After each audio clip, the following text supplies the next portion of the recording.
Hallelujah, praise the Lord. मैं grace cone church Punjab की ओर से आप सभी को जय मसीह की बोलता हूँ। तो हम परमेश्वर का धन्यवाद करते हैं जो परमेश्वर ने फिर से हमें मौका दिया उसकी स्तुति करने का, उसकी महिमा करने का, क्योंकि परमेश्वर इसके योग्य है। परमेश्वर स्तुति की योग्य है, महिमा के योग्य है। हम सभी मिलकर परमेश्वर की महिमा करेंगे, परमेश्वर की स्तुति करेंगे।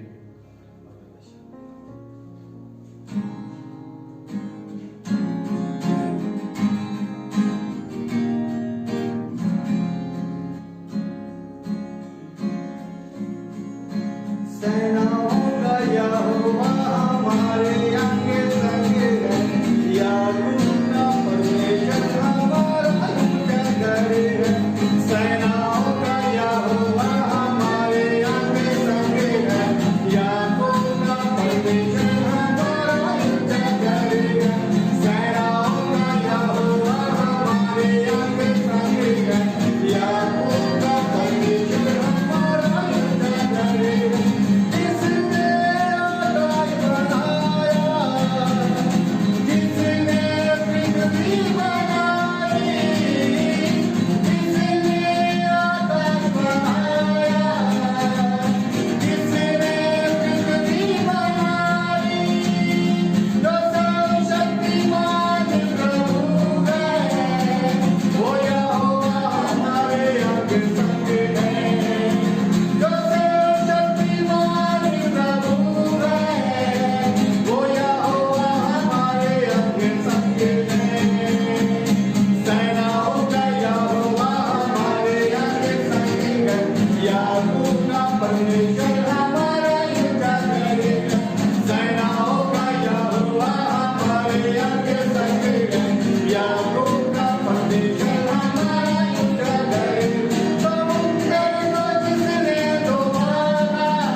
वादा किया प्रभु जी तुझे आखिर मैं कभी नहीं छड़ांगा ना नौकरी जानेगा प्रभु जी अपने वादे के साथ प्रभु जी साढ़े नाल प्रभु जी हर बात प्रभु जी का मान अपने प्रभु जी इस मुश्किल के समय में कोई जो प्रभु जी प्रभु सुना जा रहा है प्रभु जी तो ये देवे प्रभु साढ़े नाल प्रभु बोल प्रभु जी बड़ा धन्यवाद करते हैं बड़ी स्तुति करते हैं प्रभु जी बड़ी वडियाई करते हैं प्रभु जी बड़ी प्रभु जी ये दिवालियां वादे को बड़ी बड़ी प्रेरियां वादे प्रभु जी बड़े पुकारा वादे को बड़ा धन्यवाद करते हैं शुक्र करते हैं और आवाशा के शिकरे विशाल दिन मेरी विशाल मासी की विशाल और आवा और यावा आवाशा इंद्रा आवाशा तो बड़े कदमा जो ने प्रभु जी बड़े चरना जो ने बड़ी स्तुति वादे प्रभु जी बड़ी वडियाई वाद बड़ी प्रशंसा वादे प्रभु जी क्योंकि तुसी प्रभु जी वडियाई दे जो प्रभु जी तुसी प्रभु जी प्रशंसा दे जो प्रभु जी ਅਸੀਂ ਆਪਣੇ ਹਿਰਦੇ ਤੋਂ ਪ੍ਰਭੂ ਜੀ ਆਪਣੇ ਦਿਲ ਤੋਂ ਪ੍ਰਭੂ ਜੀ ਬੜਾ ਧੰਨਵਾਦ ਕਰਦੇ ਹਾਂ ਬੜੇ ਅਰੇ ਚੜਨਾ ਚਾਹੀਦਾ आए हैं हम तेरे चरणों में लेकर हम स्तुति आए हैं हम तेरे चरणों में लेकर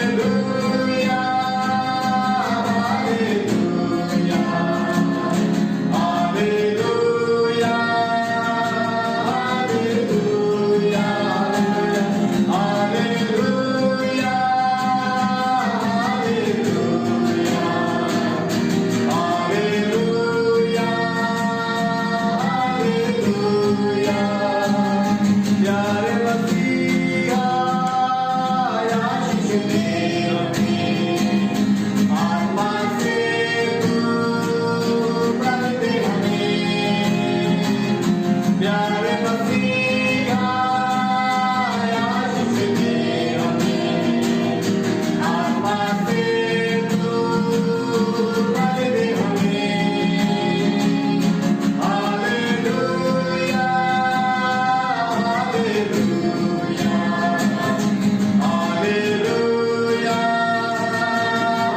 स्तुति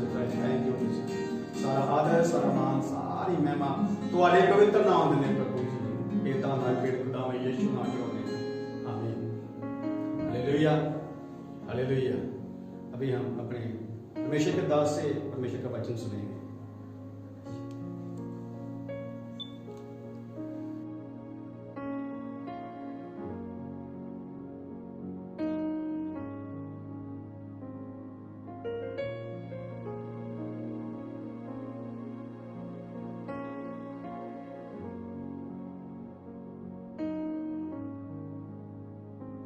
आप सभी को नमस्कार यीशु मसीह के नाम से। प्रभु बहुत ही अच्छा और अच्छा प्रभु है, और शैतान जो है बहुत ही बुरा और बुरा शैतान है। और आज के दिन का जो विषय है, उस विषय का मैंने ये नाम रखा है। विषय ये है, परमेश्वर के विषय में किसी भी बुरा शब्द को या बुरा बात को नहीं बोलना है, खास करके बिना सोचे बिना समझे और इस प्रकार के समयों में। मैं फिर से बोलता हूं कि परमेश्वर के विषय में कोई भी गलत शब्द या गलत बात को नहीं बोलना है, खास करके ऐसे समय में, अभी के समय में। क्या आप विश्वास कर सकते हैं कि जो चीज अनहोना है उसको प्रभु परमेश्वर के द्वारा संभव है? जो चीज नामुमकिन है इसको प्रभु मुमकिन कर सकता है।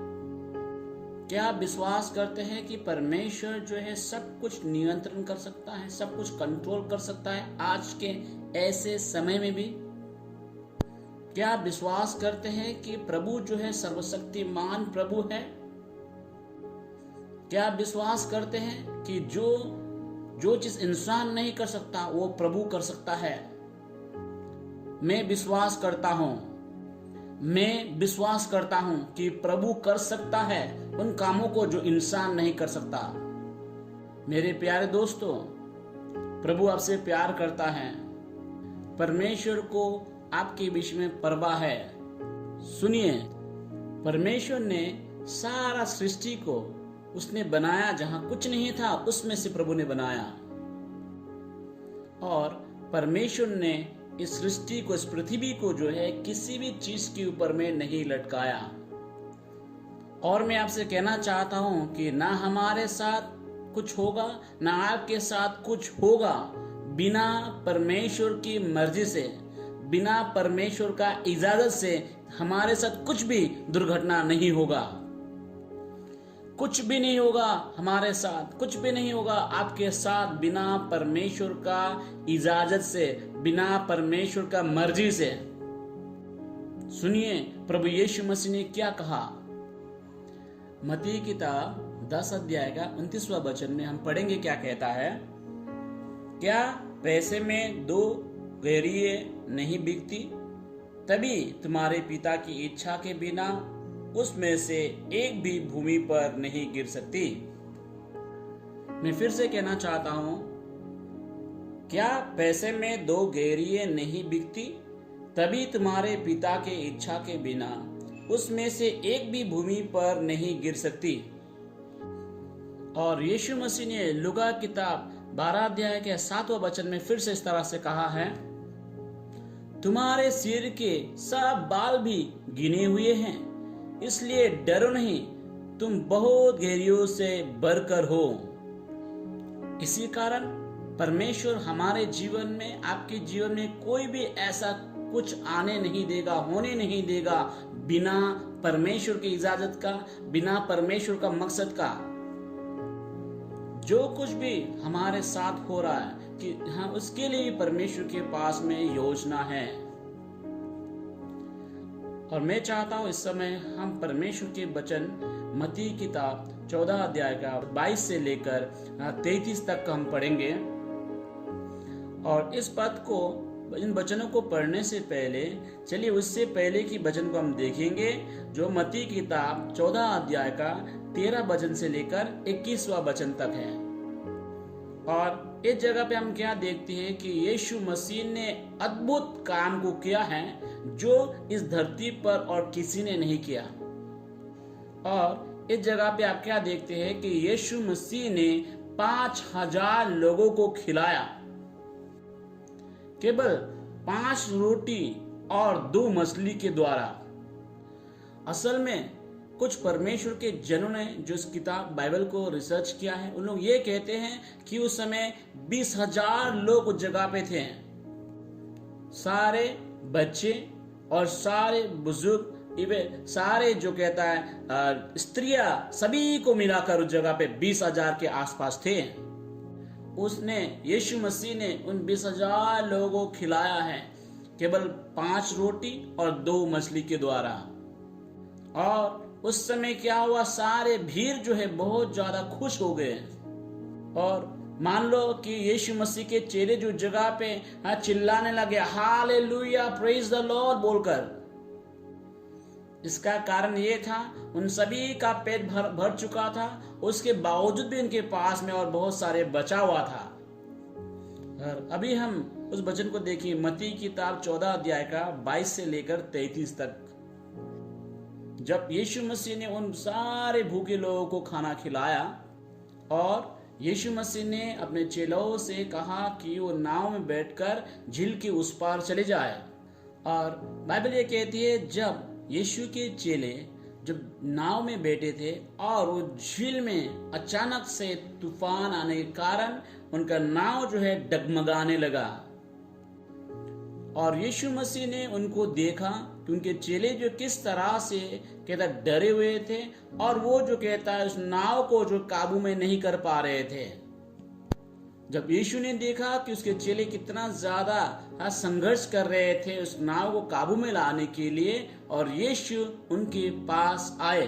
दुख के बात यह है कि यीशु मसीह के चेले जो यीशु मसीह को पहचान नहीं पाए, और बाइबल ये कहती है कि वो यीशु मसीह के चेले इतना डरे हुए थे, घबराए हुए थे, और उन लोग ये कहने लगे ये तो भूत हैं। कुछ घंटे पहले ये जो है यीशु मसीह के साथ में थे, खाना खा रहे थे उस जगह पे। कुछ घंटे पहले वो यीशु मसीह के साथ थे। कुछ घंटे पहले उन लोगों ने देखा यीशु मसीह ने जो अद्भुत काम किया था, 5 रोटी और 2 मछली से यीशु मसीह ने हजार लोगों को खिलाया। और अभी जब यीशु उनके पास आए तो वो जो है यीशु मसीह को पहचाने नहीं पाए, और ये कहने लगे ये तो भूत हैं। भूत का अर्थ है कोई दुष्ट आत्मा या कोई बुरा आत्मा। और जब मैं इस विषय में सोचता हूँ, मेरे अंदर एक मुस्कुराहट आता है कि ये यीशु मसीह के चेले जो हैं यीशु मसीह को भूत समझकर यीशु मसीह के नाम से ही भगाने लगे, क्योंकि वो उनको नहीं पता था कि ये यीशु है, इसी कारण उनको भूत समझ रहे थे, और वो यीशु मसीह को भगाने लगे यीशु के ही नाम से। शायद उन लोगों ने ऐसा कहा होगा, यीशु मसीह के नाम से तुम इस जगह से चले जाओ। यीशु को डांट रहे थे यीशु के ही नाम से। कलीसिया में आपसे कहना चाहता हूं और सारे भाई बहनों से, और एक ऐसा समय रहता है जहां पे हम आत्मिक युद्ध करते हैं, और एक ऐसा समय भी रहता है जहां पे हम अपने आप को नम्र करते हैं महान परमेश्वर के आगे। बाइबल हमसे ये कहती है कि यीशु मसीह के चेले जो इतना ज्यादा गड़बड़ी में थे और डरे हुए थे, क्योंकि यीशु मसीह के चेले इतने डरे हुए थे और सचमुच मानो उनका दिमाग काम करना बंद कर दिया है, और वो जो एक गड़बड़ी में थे, वो इतना गड़बड़ी में थे कि इस बात को लोग अंतर ही नहीं कर पा रहे थे। यीशु और दुष्ट आत्माओं के बीच में फर्क को नहीं समझते, और उन लोगों ने ये कहने लगा ये जो एक भूत है। और जगह हम क्या देखते, उन्होंने ये कहा कि ये भूत है, इसका अर्थ ये कि कहता पवित्र आत्मा नहीं बल्कि अपवित्र आत्मा, गंदा आत्मा। और जब यीशु मसीह ने देखा उनके चेले इतने ज्यादा डरे हुए थे, यीशु मसीह ने अपने वचन में कहा, हम देखें मत्ती की किताब 14 अध्याय का 27वां वचन में, तब यीशु ने तुरंत उनसे बातें की और कहा, दारस बांधो, मैं हूं, डरो मत। हम देखते हैं यीशु ने कहा अपने चेलाओं से, दारस बांध, मत डर, मैं हूं। तो हम देखते हैं कि इस प्रकार के जो संकट में और इस तूफान में मानो यीशु कह रहा है, मैं हूं, मैं तुम्हारा मालिक, मैं तुम्हारा प्रभु हूं, मैं यीशु हूं। प्यारे दोस्तों, कठिन समय और समस्या जो है हर समय जो है शैतान की ओर से नहीं होता। मैं फिर से दोहराना चाहता हूं, कठिन घड़ी या समस्या जो है हर बार जो है शैतान की ओर से नहीं होता। अगर हम अपने नजर से देखें तो उसको हम कहेंगे ये तो प्रॉब्लम है, ये समस्या है, लेकिन परमेश्वर के लिए वो समस्या नहीं है। और कभी कभी परमेश्वर जो है हमें इस तरह का परिस्थितियों से चलने के लिए देते हैं जिसको हम कहते हैं एक प्रॉब्लम है, एक समस्या है। और परमेश्वर के लिए ये एक समस्या नहीं, एक प्रॉब्लम नहीं है, लेकिन परमेश्वर जो है अपने आप को साबित करना चाहता है कि वो ही प्रभु हैं। कभी कभी परमेश्वर हमें एक इस तरह के परिस्थितियों से होकर चलने के लिए देता है ताकि अंत में परमेश्वर को ही महिमा मिले। किसी ने इस तरह से कहा है, जिसने ताला बनाया उसी ने ही चाबी भी बनाया है। इसी कारण मेरे प्यारे दोस्तों, मैं आपसे कहना चाहता हूं, प्रभु प्रभु ही है। हाँ, हम इस बात को इनकार नहीं कर सकते कि अभी जो है सारा संसार जो है ये कोविड-19 के द्वारा पूरी तरह से डगमगाया हुआ है। इस तूफान ने जो पूरी तरह संसार को डगमगाया हुआ है, फिर मैं कहना चाहता हूं परमेश्वर जो है अब तक भी क्या है, नियंत्रण में है। परमेश्वर है जो हर एक चीजों को देखता है। वो आपके आंसुओं को देखता है, वो आपके रोना को सुनता है, वो आपके दुआओं को सुनता है।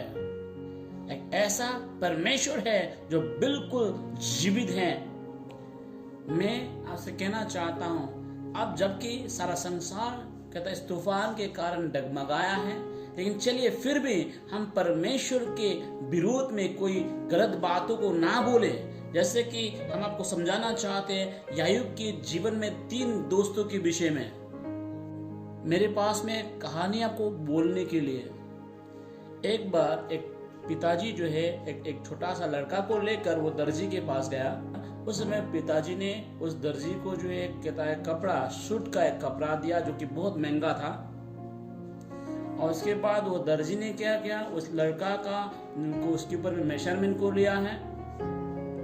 उसके बाद में वो दर्जी ने इस तरह से किया, उस कपड़ा को लेकर टेबल के ऊपर में रखा और उसके बाद में उसके ऊपर में कैंची को चलाने लगा, कटने लगा। और जब वो छोटा सा लड़का ने जब देखा कि जो दर्जी ने जो है इसका कपड़ा को काटा है, और उतना ज्यादा वो कहता है नाराज था और गुस्सा में भी था। वो लड़का अपने पिताजी से कहने लगा, पिताजी देखो देखो, ये कहता कि दर्जी क्या कर रहा है, मेरा सारा कपड़ा को काट डाला है और मानो सारा कपड़ा को जो इसने कपड़ा को खराब कर डाला है। और वो दर्जी जो है उसकी बातों को सुन रहा था और उसकी ओर देख रहा था। और पिताजी जो उस लड़का को समझाने के लिए कोशिश कर रहा था, लेकिन वो नादान होने के कारण समझ नहीं पा रहा था। वो लड़का दुकान से निकल पड़ा और गुस्सा के साथ में, और ये बोलते हुए कि मुझे आपसे नफरत है और मैं दोबारा कभी आपके पास नहीं आऊंगा। लेकिन वो जो दर्जी चुप शांत ही रहा। 1 हफ्ते के बाद में पिताजी जो कहता है उस दर्जी के पास आया। उसने वो सूट को लिया और अपने बेटा के लिए लेके आया वो सूट को। और जिस समय बेटा ने देखा उस सूट को, उसने डाल के देखा और आईना सामने खड़ा था। वो मुस्कुरा रहा था और बहुत ज्यादा खुश था वो। और पिताजी ने उस बेटा से कहा कि यही वो कपड़ा है, आपको याद है? और वही कपड़ा है जिस जबकि टेलर ने काटा था, और उस काटते हुए देखकर आप जो गुस्सा हो गया था, आप नाराज था। और आप जानते हैं टेलर ने क्यों उसको काटा है? काटने का कारण ये था ताकि ये खूबसूरत सूट बनाने के लिए। और यही वो सूट है। और उस लड़का ने कहा कि ओहो, ये मेरे गलती के कारण हो गया, मैं एकदम बेवकूफ की तरह बोलने लगा और बेवकूफी के कारण इस तरह से बोल बैठा। अभी जब हम एक गड़बड़ी में हम खड़े हैं अभी, और जब अभी हम एक कलाकार को हम देखते हैं, ये कलाकार जो कहता है छवियों को बनाने वाला, चित्र बनाने वाला, जब ये कलाकार जो है कहता है कैनवास के ऊपर में जबकि बहुत सारे रंगों को वो लगा रहा था, पेंट करने लगा था, शायद हम उस जगह पे खड़े हैं, इस बात को सोचते हुए हमारे अंदर में कोई समझ नहीं होगा, गड़बड़ी में हम खड़े हैं। शायद हम ये सोच रहे होंगे ये चित्रकार जो है, कलाकार जो है क्या करने वाला है। लेकिन मैं आपसे कहना चाहता हूँ, हाँ हम शायद गड़बड़ी में हो सकते उसको देखकर, लेकिन वो जो कलाकार जो बिल्कुल गड़बड़ी में नहीं है, वो ये जो है चित्रकार जो है, अब वो तो जानता है पहले से ही कि वो क्या बनाने वाला है, किसका चित्र बनाएगा, वो पहले से जानता है, उसके मन में सोच लिया उसने पहला रंग डालने से पहले या लगाने से पहले। इसी कारण मेरे प्यारे दोस्तों, परमेश्वर तो परमेश्वर ही है, जिसने सारा सृष्टि को बनाया, जिसमें कुछ नहीं था उसमें से उसने बनाया, और जिसमें कुछ नहीं है उस पर लटकाया हुआ है। इसी कारण मैं कहना चाहता हूं, हमारा समस्या जो है उसके आगे कोई बड़ा बात नहीं है। परमेश्वर तो परमेश्वर ही है, वो सबसे बुद्धिमान परमेश्वर है, वो सब जानता है। इसी कारण अभी जो एक कठिन समय में भी चलिए हम उस पर भरोसा रखें। परमेश्वर पर भरोसा रखना अच्छा है, ना कि बहुत सारे लाखों लाखों लोगों की बुद्धि पर भरोसा करने से अच्छा प्रभु पर भरोसा करना। और इस बाइबल में एक व्यक्ति के बारे में लिखा गया है जो बहुत ज्यादा धनवान था, धनी था, और उसका नाम जो है यायूब है। ये इंसान जो है उस समय में सबसे ज्यादा अमीर था, बहुत ही ज्यादा अमीर। और एक दिन क्या हुआ, उसने सब कुछ अपना खो दिया है। उस व्यक्ति का 10 बच्चा था और एक ही दिन में 10 के 10 बच्चे जो खो गया, और एक ही दिन में उसे सारा धन संपत्ति जो उसने खो दिया। और एक दिन वो जो है शरीर में पूरी तरह से बीमार हो चुका था और उसने सब कुछ खो दिया।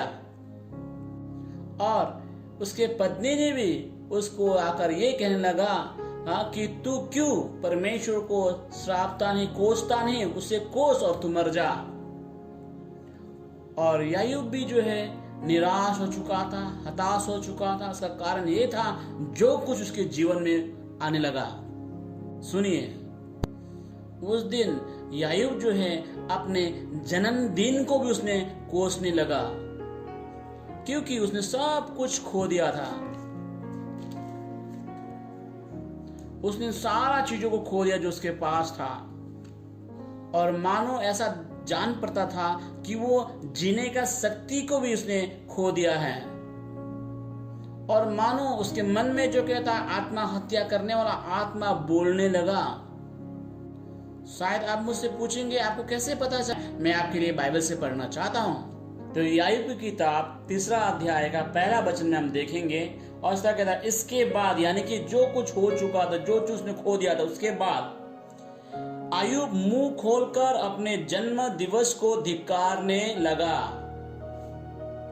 और दूसरा वचन में कहता है, और ये कहने लगा, वो दिन जल जाए जिसमें मैं उत्पन्न हुआ, और वो रात भी जिसमें कहा गया था बेटे का गर्भ रहा।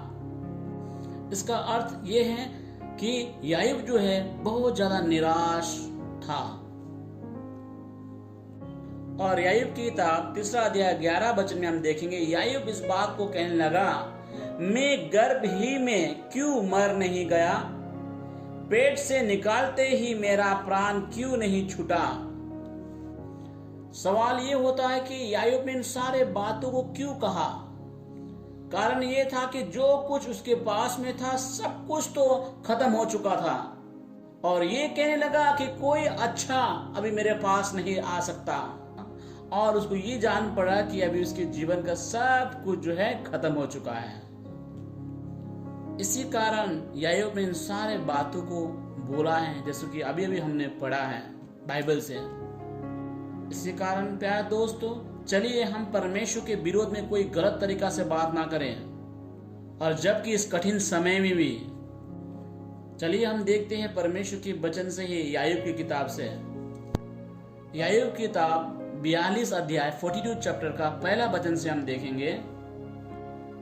और जिस समय परमेश्वर ने यायूब के जीवन को आशीष किया है, जो कुछ उसने खोया था परमेश्वर ने दुगना उसके जीवन में वापस ला दिया। सुनिए यायूब ने क्या कहा। तब यायूब ने यहोवा को उत्तर दिया, वो पहला वचन है। और दूसरा वचन में ऐसा कहता है, मैं जानता हूं कि तू सब कुछ कर सकता है, तू सब कुछ कर सकता है, और तेरी युक्तियों में से कोई रोक नहीं सकती। और उसने कहा कि मैं जानता हूं तू सब कुछ कर सकता है। इतना सुंदर बढ़िया वचन बोला, और तेरी युक्तियों में से कोई रोक नहीं सकती। और सुनिए 5वां वचन में क्या बोला उसने, मैंने कानों से तेरा समाचार सुना था, परंतु अब मेरे आंखों से तुझे देखती है। जब परमेश्वर ने उसको आशीष कर दिया, जिस समय परमेश्वर ने याकूब के जीवन में दुगना आशीष को लाया, जो कुछ ने खोया था दुगना उसको वापस कर दिया। उसके बाद अय्यूब ये कहता है कि मैंने कानों से तेरा समाचार सुना था, परंतु अब मैं आंखों से तुझे देखा है। और मैं विश्वास करता हूं आप में से जितने लोग जो कहता है इसको देख रहे हैं या सुन रहे हैं, लेकिन आपने सुना होगा अब्राहम के परमेश्वर, याकूब आइजक का परमेश्वर और इज़राइल का परमेश्वर के विषय में मैं आपसे कहना चाहता हूं कि आप अपने आंखों से उसको देखोगे। सुनिए प्रभु के वचन, याकूब की किताब 42 अध्याय का 6वां वचन।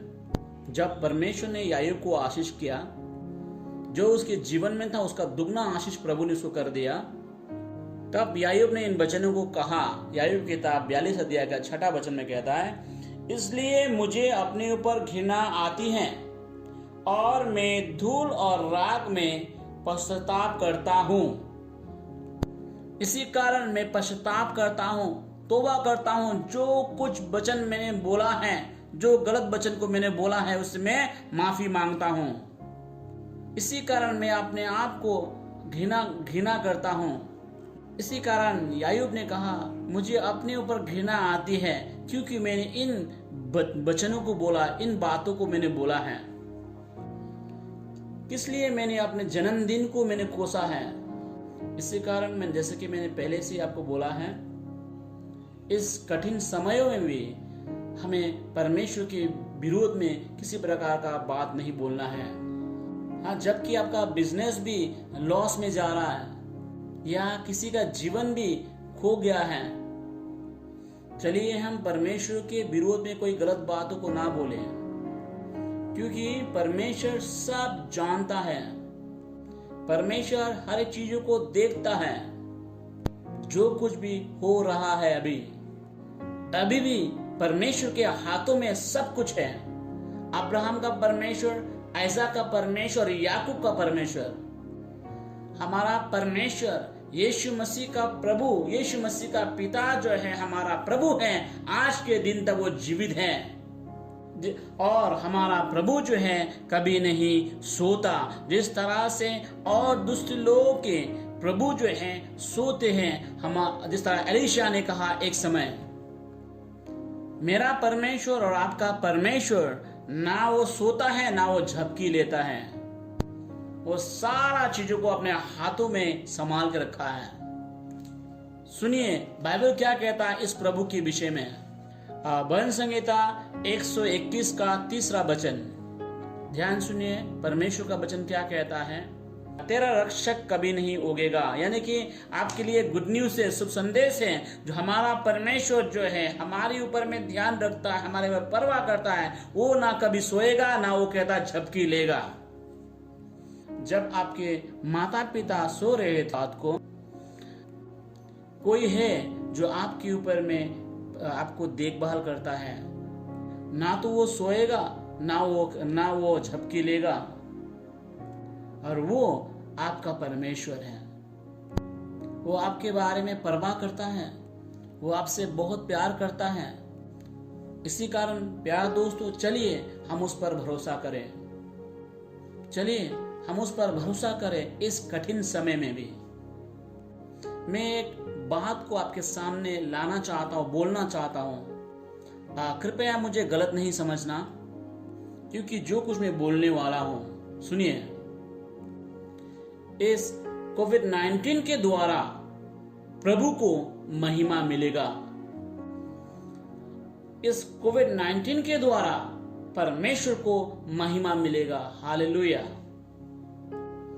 और आप में से बहुत सारे लोग जो प्रभु को कभी नहीं देखा, आप अपने जीवन में प्रभु को एक नया ही तरीका से अनुभव करने लगेंगे। अब नया अनुभव आपके जीवन में होने लगेगा।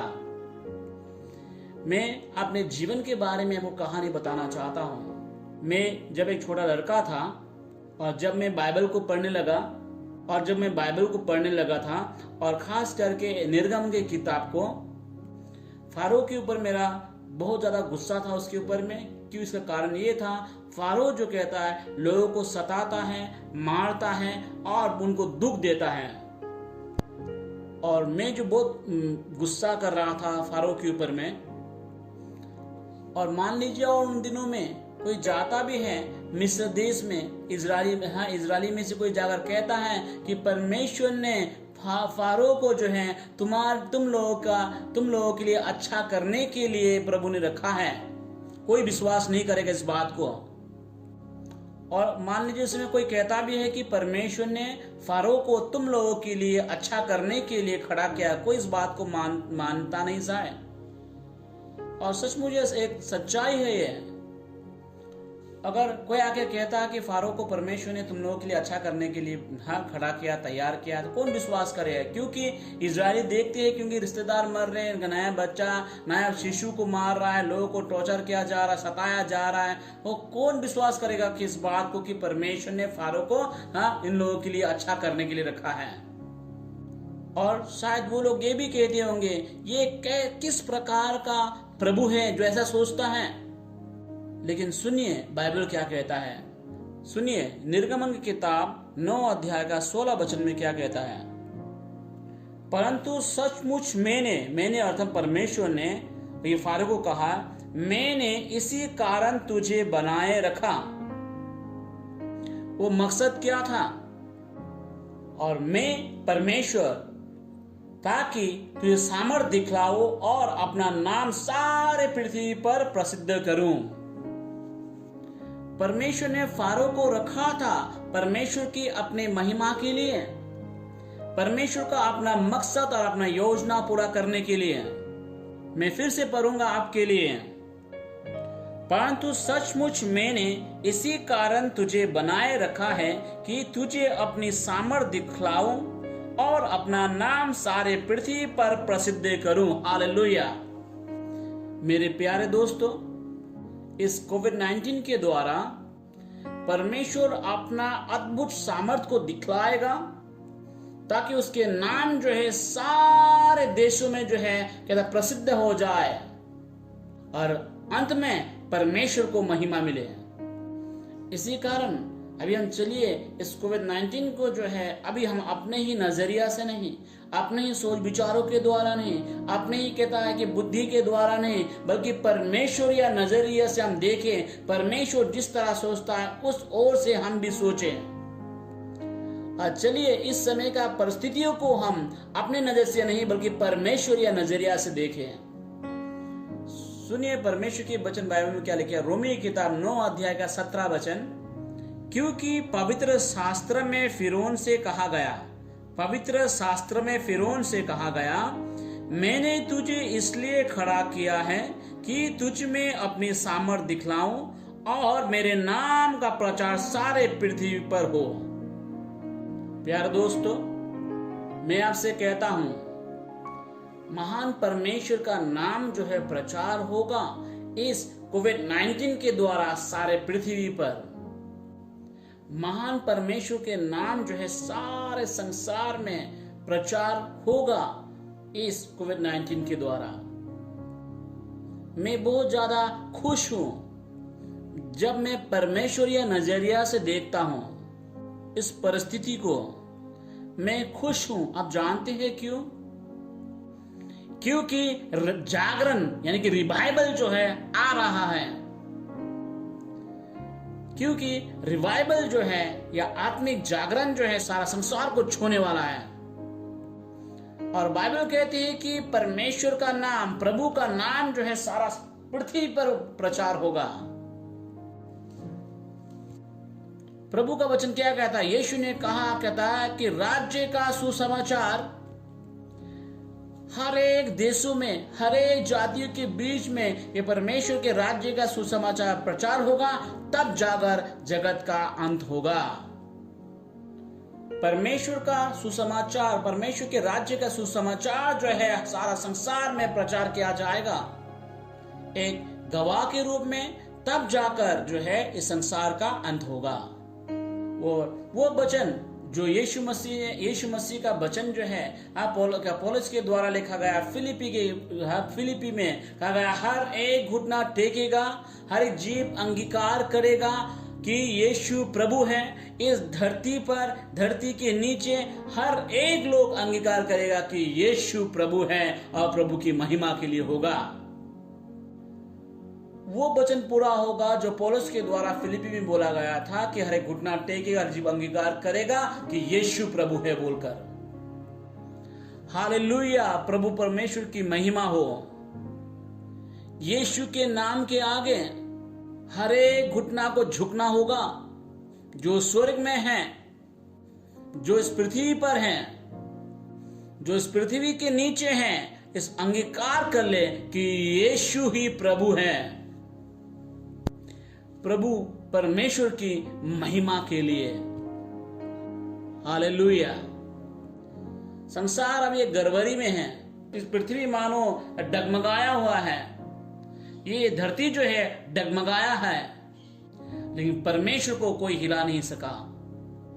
क्यों? इसका कारण यह है कि परमेश्वर जानता है इस परिस्थिति के द्वारा कैसे काम करना है। परमेश्वर जानता है इस परिस्थिति में कैसे काम करना है। हाँ, इसमें कोई संदेह नहीं कि शैतान ने तो कोशिश किया है बर्बादी को लाने के लिए, परंतु परमेश्वर सब कुछ बदल के रख देगा ताकि सारा संसार उसके नाम को जान जाए। अभी हम देखते हैं परमेश्वर के वचन मत्ती की किताब 14 अध्याय का 22 से लेकर 33 तक में जो हमने देखा था। उस समय जबकि नाव डगमगाया हुआ था और यीशु मसीह के चेले घबराए हुए थे, मानो नाव जो है कहता डूबने पर था, और यीशु मसीह के चेले जो है कि दूसरी चीज को देख रहे थे, और मानो यीशु मसीह के चेलाओं को एक विचित्र चीज को दिखाई दे रहा था, और कुछ ऐसा विचित्र चीज उनके पास आ रहे हैं, और वो विचित्र चीज को देखकर जो है और डर गए, और डर के मारे ये कहने लगे कि ये तो भूत हैं। हो सकता है कि यीशु मसीह के चेलाओं ने ये सोचा, शायद यीशु मसीह के चेले आपस में बात करने लगा, हे दोस्त, हे मेरे मित्र, ये तो हमारा जीवन का अंत आ चुका है, अभी हम मरने वाले हैं। शायद वो चिल्लाने लगे होंगे, कहता है यीशु कहाँ है, यीशु कहाँ है। किस लिए?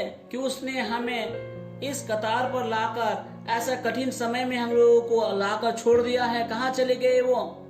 लेकिन सुनिए मेरे दोस्तों, उस तूफान के बीच में और विचित्र चीज के बीच में, जबकि उन लोगों ने कहा ये तो भूत है, आवाज आया, एक प्यारा सा एक आवाज उनके पास आया, एक नम्र आवाज आया। वो आवाज जो कि उनको कहता विश्राम, आराम दिलाने वाला शब्द आया, और वो शब्द जो उनको शांति देने के लिए आया, वो शब्द ये कह रहा है कि दारसबान वो मैं हूं। और यीशु ने कहा दारसबान मत डर, वो मैं हूं, डरना नहीं, दारस बांध। और 32 पद में इस तरह से कहता है, मत्ती की किताब 14 अध्याय का 32वां वचन, जब वे नाव पर चढ़ गए, बे यानी कि पतरस जो डूब रहा था वो और यीशु मसीह जब नाव पर चढ़ गए, तब हवा थम गई। मुझे सुनिए, जब यीशु नाव से बाहर था, बहुत बड़ा तूफान जो है उस नाव को पूरी तरह से डगमगा कर हिलाया हुआ था, डगमगाया हुआ था। जब यीशु नाव से बाहर था, उस नाव में समस्या था, और जब यीशु नाव के अंदर आया और जब वो नाव पर आया, वो तूफान जो है शांत हो गया। उसने उस तूफान को नहीं डांटा, इस इस अध्याय के मुताबिक उसने ना कि उस तूफान को डांटा, उसने ये नहीं कहा हे तूफान तू हट जा, शांत हो जा, इस तरह से नहीं कहा। जिस पल यीशु नाव पर आकर आया उस समय तूफान जो है बिल्कुल शांत हो गया। प्यारे दोस्तों, जब हम यीशु को अपने जीवन में आने के लिए अनुमति देते हैं, जब हम यीशु को अपने परिवार में आने के लिए अनुमति देते हैं, जब हम यीशु को अपने बिजनेस में, अपने व्यापार में आने के लिए अनुमति देते हैं, जब हम यीशु मसीह को अपने संसद में आने के लिए अनुमति देते हैं, जब हम यीशु को अपने सरकार में आने के लिए अनुमति देते हैं, जो भी समस्या अभी हम जूझ रहे हैं, जो भी तूफान अभी हम सामना कर रहे हैं, वो सब कुछ थम जाएगी। केवल यीशु को अंदर आने दो। अंत में सुनिए, ध्यान से सुनिए। जिस समय यीशु मसीह ने अंधा बरतिमायस को चंगा कर दिया, उस समय यीशु मसीह के चेले और लोगों ने उसको आराधना नहीं किया। जिस समय यीशु मसीह जायरेस की बेटी को चंगाई कर दिया है, किसी ने उसको आराधना वर्शिप नहीं किया, आराधना नहीं किया। जब यीशु मसीह ने लंगड़ा को चंगाई कर दिया है, किसी ने उसको आराधना नहीं किया। जिस समय यीशु मसीह गूंगा और बहरा को चंगा कर दिया है, यीशु मसीह के चेलाओं ने उसको आराधना नहीं किया, वर्शिप नहीं किया। और जिस समय यीशु ने कोड़ियों को चंगा कर दिया, किसी ने आकर उसको वर्शिप नहीं किया, आराधना नहीं किया। परंतु सुनिए बाइबल क्या कहता है। आज सुनिए बाइबल क्या कहता है। मत्ती की किताब 14 अध्याय का 32 और 33 को हम देखेंगे। और जब वे नाव पर चढ़ गए, वे यानी कि पतरस जो डूब रहा था, जैसे मैंने बोला आपको, नाव पर चढ़ गए तो हवा थम गई। बहुत ज्यादा जरूरी, अच्छी तरह समझने की कोशिश कीजिए। इस पर उन्होंने जो नाव पर थे उसे दंडवत करके कहा, सचमुच तू परमेश्वर का पुत्र है। जिस समय यीशु ने लाजरस को मरे हुए से जिलाया, फिर भी उस समय किसी ने आकर यीशु को आराधना नहीं किया। जब वे नाव पर चढ़ गए तो हवा थम गई। इस पर उन्होंने जो नाव पर थे उसे दंडवत करके कहा, सचमुच तू परमेश्वर का पुत्र है। मैं आपसे कहना चाहता हूँ, जबकि यीशु मसीह मरे हुए से लोगों को जिलाया, अद्भुत अद्भुत चिन्ह चमत्कार किया, लोगों ने आकर उसको दंडवत नहीं किया। पर जब यीशु मसीह नाव पर चढ़े और जब तूफान शांत हो गया और जो लोग नाव पे थे वो लोगों ने कहा, सचमुच तू परमेश्वर का पुत्र है। और इस बात को मैं कहना चाहता हूँ, ये तूफान जो कोविड-19 का तूफान है, उस तूफान के द्वारा आप देख पाएंगे कि बहुत सारे लोग जो प्रभु को पहचानेंगे और कहेंगे, सचमुच यीशु तू प्रभु है। और बहुत ही जल्द हम देख पाएंगे महान परमेश्वर के सामर्थ्य को हम देख पाएंगे, अगर हम उसको आने के लिए अनुमति देते हैं। शायद आप मुझसे सवाल पूछ सकते हैं, तूफान को आने के लिए किसने कहा? वो तूफान जो है यीशु मसीह के चेलाओं के जो नाव था उसको पूरी तरह से हिला दिया था। मेरा जवाब है, मैं नहीं जानता। शायद आप मुझसे पूछेंगे, फिर ये कोविड-19 जो आया हुआ है किसके कारण आया है? मैं बोलूंगा आपको, मुझे नहीं पता। लेकिन एक बात मैं जो जानता हूं, परमेश्वर जो है इस धरती पर कोई भी किसी भी चीज को ऐसे ही होने नहीं देगा बिना कोई मकसद का। परमेश्वर ऐसा किसी भी चीज को हमारे जीवन में आने नहीं देगा बिना उसका इजाजत, अनंत काल के योजना के बिना। और अंत में हम देखेंगे कि परमेश्वर का मकसद जो है ताकि यीशु मसीह के नाम को महिमा मिले। परमेश्वर का मकसद ये है ताकि यीशु मसीह का नाम जो है सारे संसार के ऊपर प्रचार हो। परमेश्वर का मकसद ये है ताकि यीशु मसीह के नाम जो है सारे लोग जान जाए। परमेश्वर का मकसद ये है ताकि सारा संसार जो है यीशु को आराधना करें। जो हमसे इतना ज्यादा प्यार करता है, जो हमारे लिए आकर मरा, हमारे लिए गारा गया, हमारे लिए जी उठा और हमारे लिए स्वर्ग में गया है। और यह यीशु जो है सच्चा और जीवित परमेश्वर है। परमेश्वर का मकसद यह है कि सब कुछ के अंत में जो है प्रभु को महिमा मिले। प्यारे दोस्तों, मेरी इस बातों को अच्छी तरह से ध्यान में रखिए। इन सारी चीजों के बाद इस तूफान के अंत में और लोगों का जो सोच विचार है, लोगों का स्वभाव जो है, अब बहुत सारे देशों का और लाखों लाखों लोगों का स्वभाव जो है मसीह के प्रति बिल्कुल बदल जाएगा। प्यारे दोस्तों, ये कोविड-19 जो है आकर ऐसे ही नुकसान करेगा और मार डालेगा, केवल उतना ही नहीं, लेकिन परमेश्वर के पास में अच्छा योजना है। परमेश्वर के पास में अच्छा योजना है। परमेश्वर का योजना यह है कि रिवाइवल आ रहा है, जागरण आ रहा है और उद्धार से बहुत सारे लोगों को उद्धार मिलेगा और परमेश्वर को महिमा मिले। मेरे प्यारे दोस्तों, अगर आपके जीवन में कोई तूफान है, यीशु मसीह को आने दो आपके जीवन के उस नाव में। अगर आपके शादीशुदा जीवन में तूफान आया है, यीशु को आने दो आपके जीवन के उस नाव में। अगर आपके जीवन में, आपके परिवार में तूफान है, यीशु को आने दो। अगर आपके बिजनेस में, व्यापार में तूफान आया है, यीशु को आने दो। जब यीशु उस नाव पर आया और अपने आप से ही तूफान बिल्कुल शांत हो गया। यीशु मसीह के चेलाओं को कुछ करने की जरूरत नहीं पड़ा और यीशु मसीह ने उस तूफान को डांटा ही नहीं, केवल उसकी उपस्थिति में ही सारा समस्या का समाधान हो गया। मेरे प्यारे दोस्तों, प्रभु आप सबको आशीष करे। और जो लोग इस प्रोग्राम को आप देख रहे हैं, मान लीजिए आप कोई अस्पताल में हैं, मैं दुआ करता हूं ताकि यीशु, आप जहां पे है अस्पताल पे, उस जगह पे यीशु आ जाए और आपको मिले। और जब आप अस्पताल से बाहर आ जाएंगे, आप गवाही देंगे कि यीशु मसीह से मुलाकात हुआ है आपका। और अभी हम दुआ करेंगे। पिता, मैं धन्यवाद करता हूं कि तूने हमें मौका दिया है ताकि तेरे नाम का प्रचार कर सकूं। पिता, हम धन्यवाद देते हैं कि तूने हमें चुना है ताकि हम तुझे पहचान सके। तू हमारा स्वर्गीय पिता है, प्रेमी और दयालु पिता।